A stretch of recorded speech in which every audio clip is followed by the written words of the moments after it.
Have you ever thought of leaving your job and starting a digital nomad career? Well, our guest today has done it. Ana Carolina is a young Brazilian woman who will tell us how she challenged herself to become who she dreamed to be, and now how she helps people to make the first steps towards her own journey. A travel which starts usually within the mind itself. Enjoy!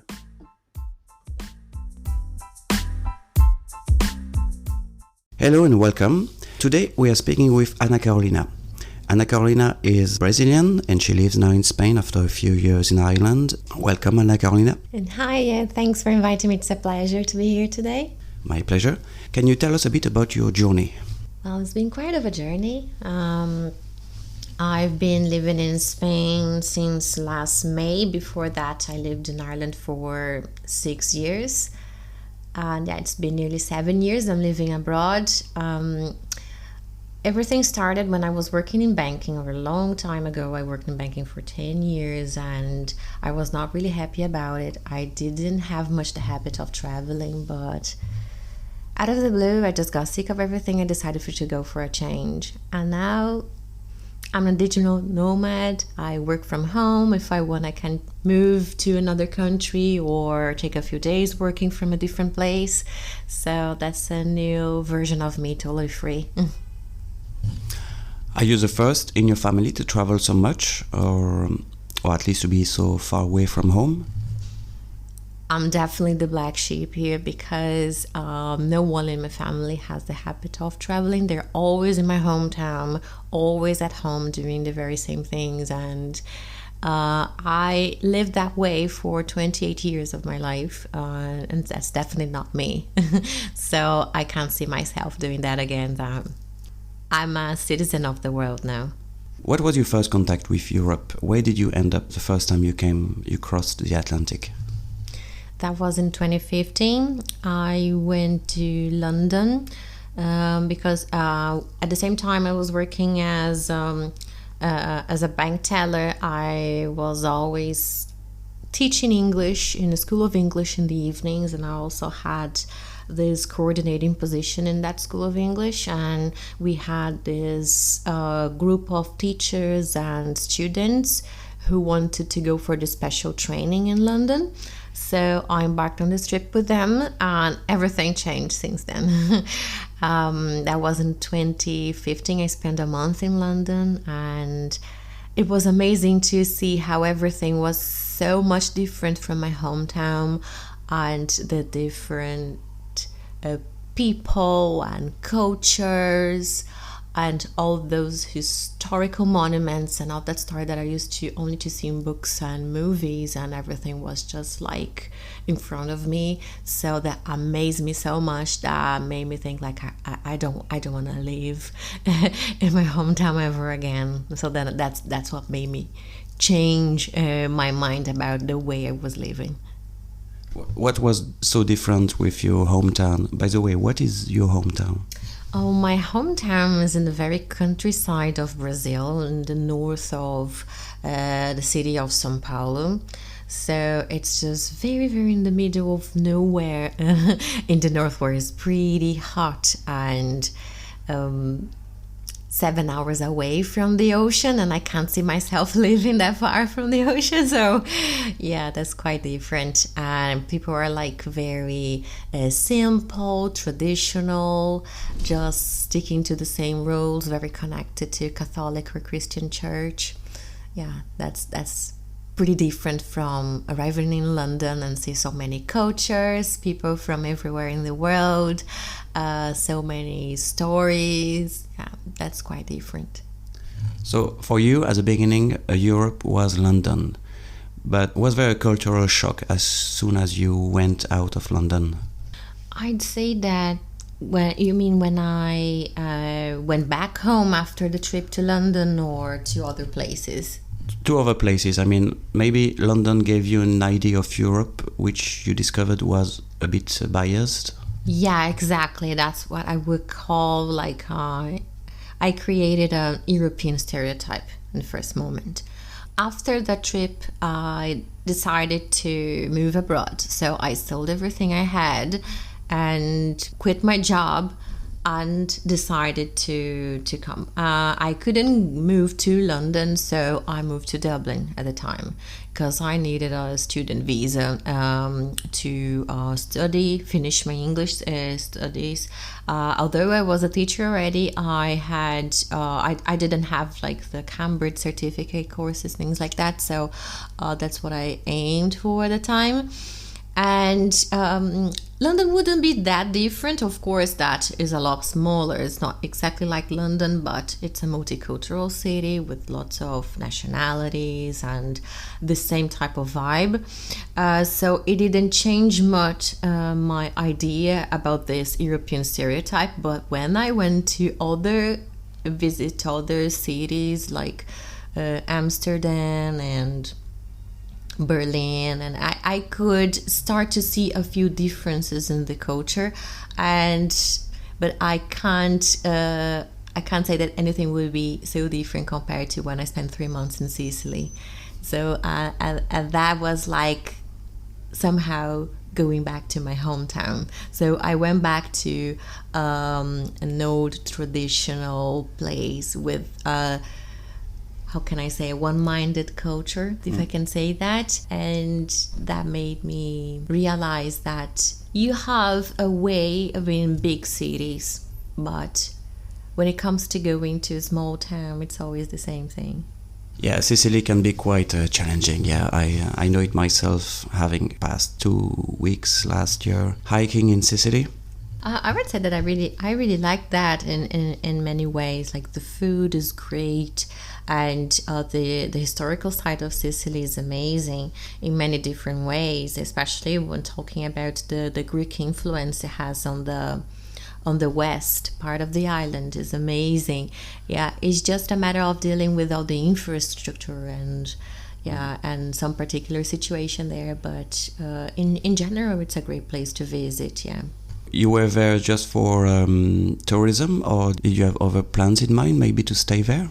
No, actually, I was there for bureaucratical purposes, as my part of my family has Italian origin. In order to stay in Europe without the need of having a visa, I had the option to get a new European passport. So I have an Italian passport now. So I spent there during 3 months just to wait.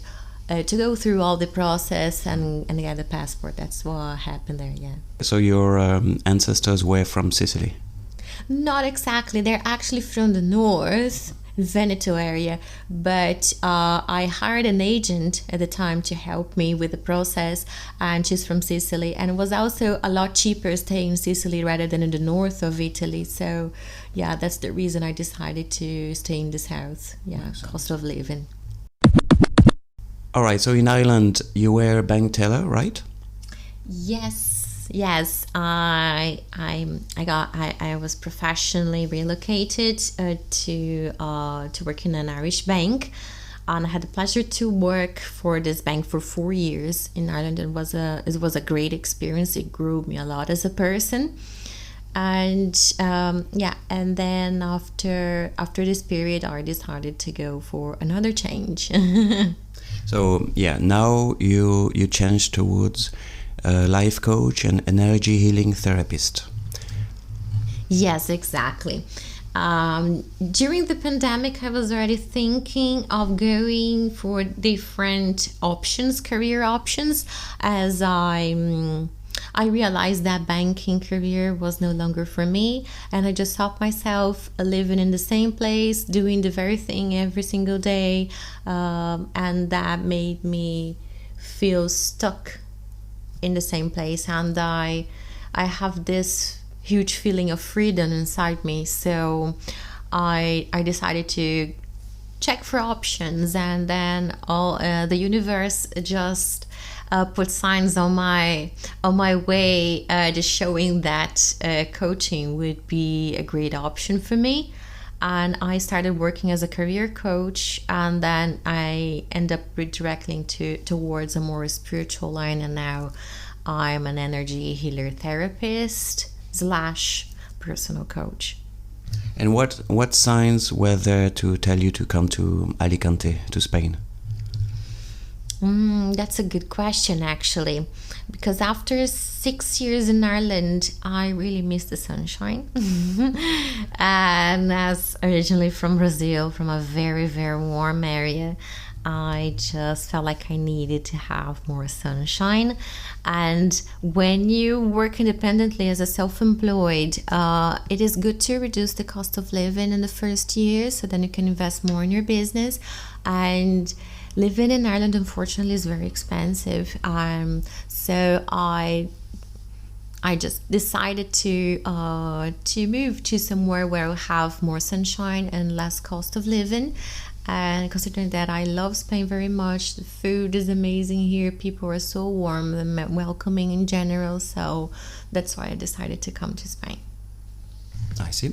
Do you, so for the moment, you don't take too much advantage of your new career to travel as much as you'd like? Well, I'd say that I try to, but since I moved to Spain, I only traveled twice. I went to Italy for a week and then I went to Barcelona for a few days.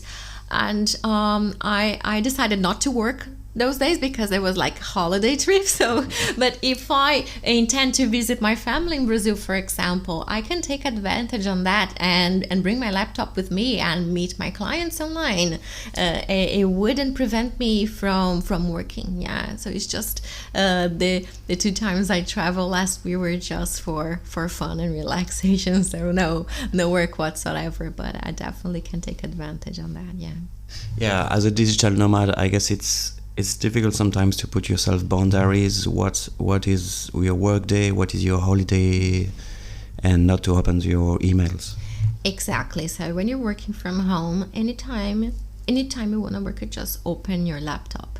So an example is that last night around midnight, I was recording meditations. That was actually not a choice because we need some silence to record meditation. So if you're not really good at getting up so early in the morning, if you're not an early bird like me, you end up recording meditations around midnight. That's just an option, and it's pretty hard to get up early on the following morning if you have an early appointment or something like that. And yeah, it's just something you just need to work around. But something that is really good about working from home and just depending on Wi-Fi and a laptop to work is that if you're sick of working from home, you can just go to a cafe or a co-working place. Here where we live, it's actually a great place for that, and there are great cafes or places where you can work from. You can just have like a great meal or something nice to drink while you're working, and you have a different view. So that's something I really like. And between Ireland and Spain, what are the main challenges to make yourself at home in these countries or a new country in general? That's a very good question, actually. When it comes to Ireland, I think was the way of living and the weather were the biggest challenge I faced, because when it comes to the weather, I love the idea of being cooler weather there, because I was so sick of so much heat from where I was from that in the first 2 years I didn't complain about the weather at all. Yeah, it was really nice for me, but at the same time I was always feeling cold. So it was hard for me to cope with the weather and knowing what to wear and how to make myself comfortable in a new environment. So physically it was challenging for me, although I had no complaints in the beginning. And when it comes to feeling at home in Spain, I think here it would be the totally opposite, because everywhere I go here, I feel like I'm just in a different town of Brazil, because even the architecture and everything is very similar. And food that you can buy in supermarket, you can find most of everything you need. You can that I really miss eating, I can find here. But housing is challenging everywhere you go.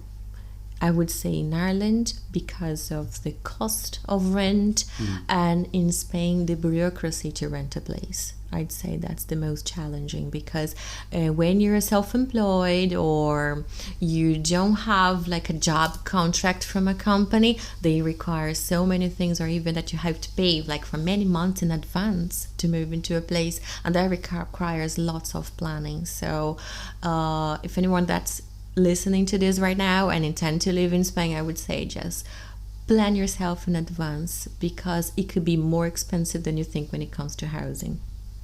On the other side, what opportunities Ireland and Spain I've brought you?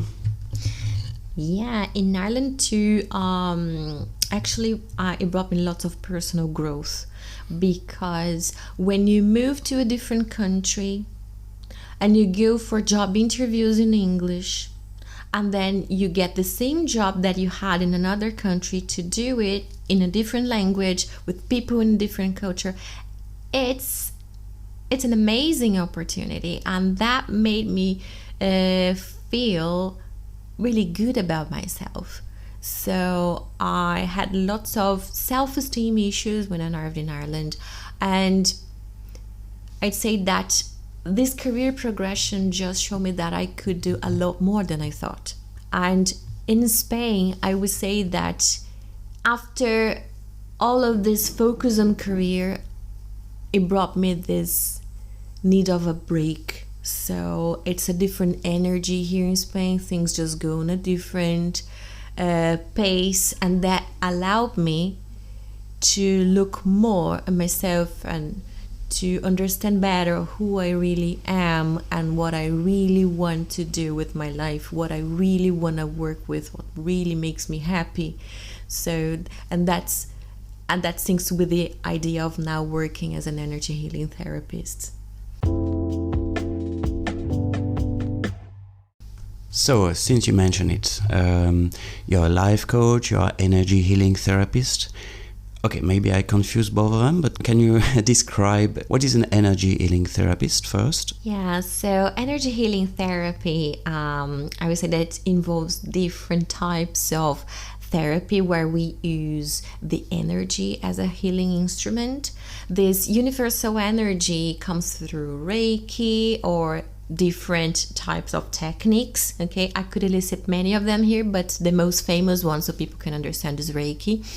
And that provides lots of relaxation, stress relief, control of anxiety, and also it digs into a place where you can overcome specific issues when it comes to emotions, mentality, physical health, and also something connected to spirituality. So we could dig deeper here in many different aspects of life, but it helps provide a better well-being, more self-awareness, because you learn how to connect more to yourself, understand who you are and what you really want to be. That's exactly what happened to me. So I now help people achieve the same thing that I achieved. Mm-hmm.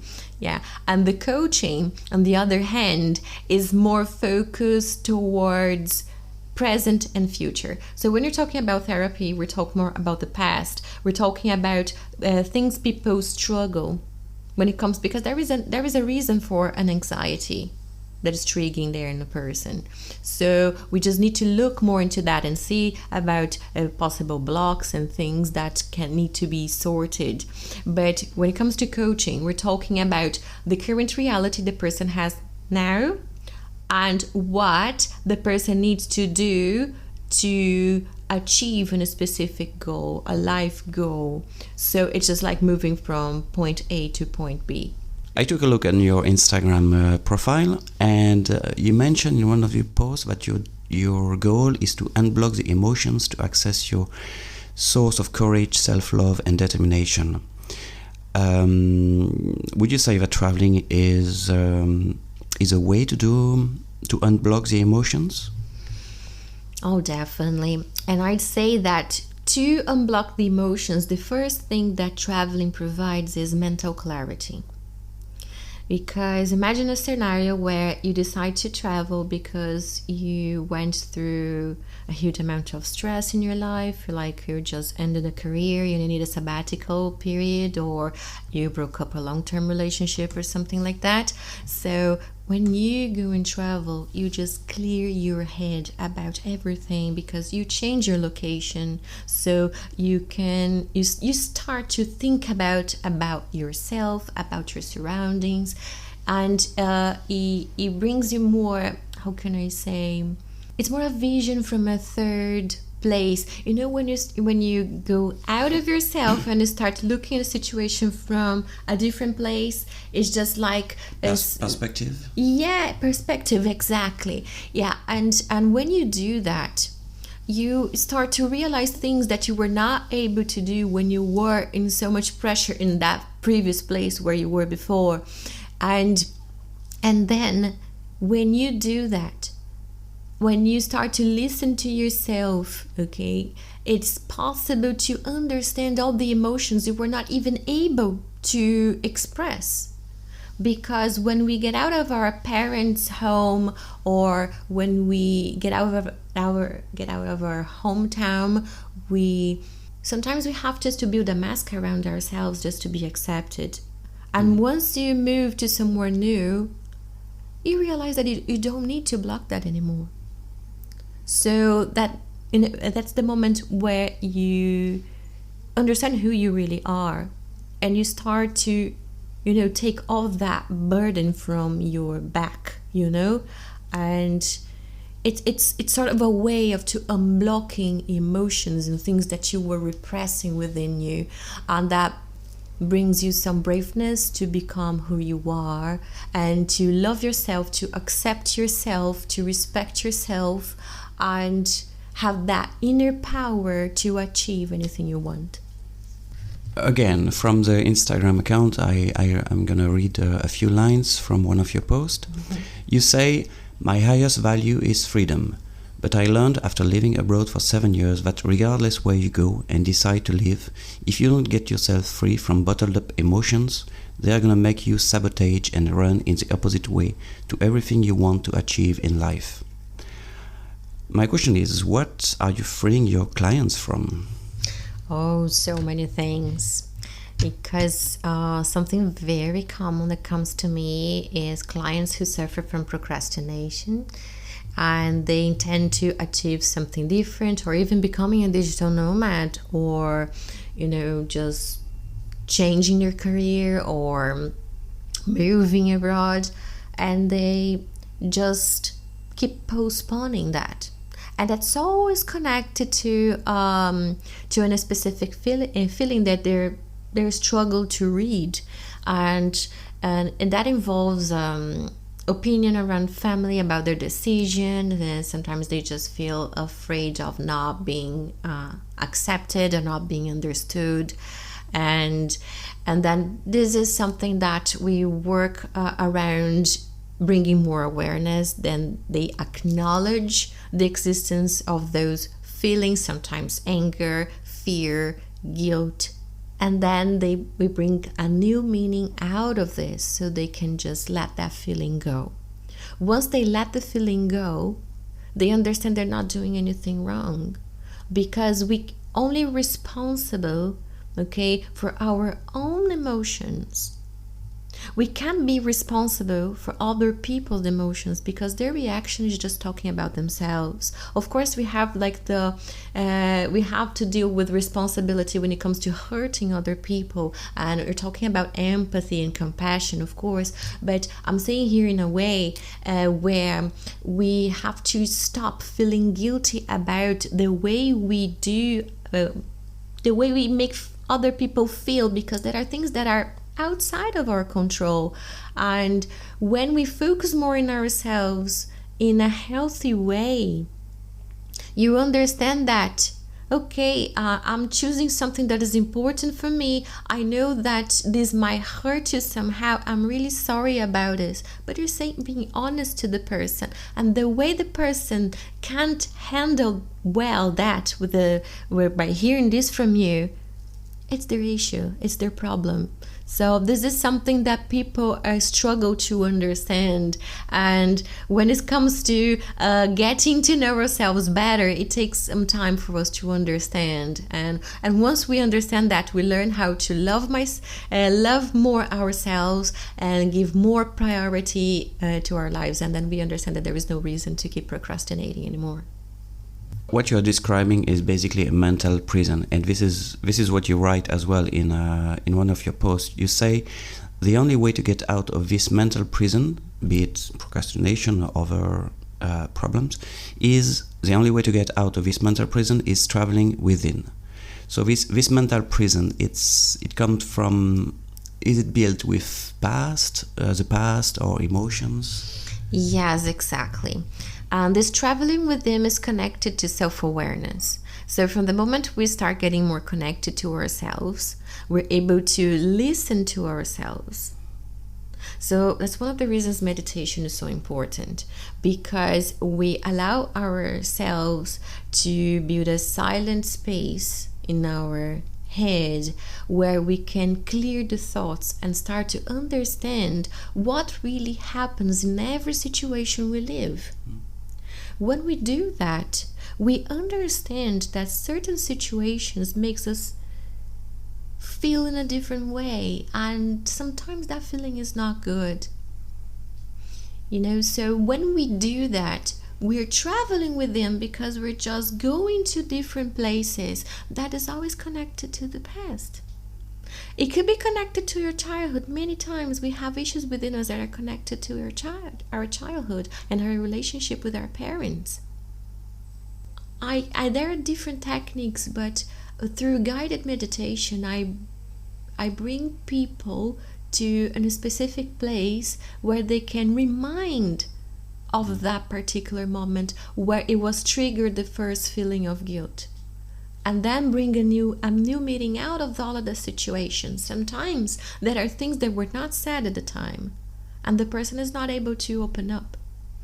There are other situations where people become shy and they don't know how to overcome shyness, but it's also connected to something that happened in the childhood or school years that's connected to shaming many times. So it's just a matter of understanding what happened and knowing that you're no longer in that place. It's like our brain it remains in that place, like 7 years old, 10 years old. It's funny, but we don't notice, but we still behave like kids many times. And it's just understanding you're no longer a kid anymore. Now you're adult and you can solve that. And then there's a key that turns in the client's head, and then everything starts to change. Yeah, that's very interesting. Guided meditation is a main tool you use to make people travel within. Is it working the same with every people, or some people are more receptive to it than others? Yeah, guided meditation is one type of meditation, because mainly the traditional type of meditation is in total silence. There is no music, no mantra in the background, no voice guiding you throughout the meditation. Okay, but to start, it's a bit hard just to stay in silent and try not to think. It's something that could make lots of people give up. So if you just follow some guided meditation for relaxation, specifically the ones that teach you how to meditate, that's a great experience, because after a while you don't really feel like you need that voice in the background, and then little by little you start to do that yourself. It's just like going to the gym, okay? Because when you go to the gym and you feel like a bit lost, you're going to go for two options. You're going to download an app to show you how to exercise, or you're going to pay for a personal trainer. And when you choose a guided meditation, it is like the app when you go to the gym. Another option would be to have meditation classes, and there are lots of courses you can find online. Yeah, but here is just a guide towards a relaxation moment. And during a session with me for energy healing and therapy, the guided meditation, it is a tool that I use to get the person connected to themselves so they can access memories that consciously, when we're talking and doing lots of things every day, it's impossible to retrieve. But when you're fully connected to yourself in inner peace, fully relaxed, it's a lot easier to do. And to get back to traveling, physical traveling. So now that your business is going well, is picking up, right? Mm-hmm. What is your next destination? The one you want to do for treating yourself with a little holiday? Yeah. So I'm just gonna bring some news that I'm actually planning to leave Alicante. Yeah, and that's gonna happen in a couple of months.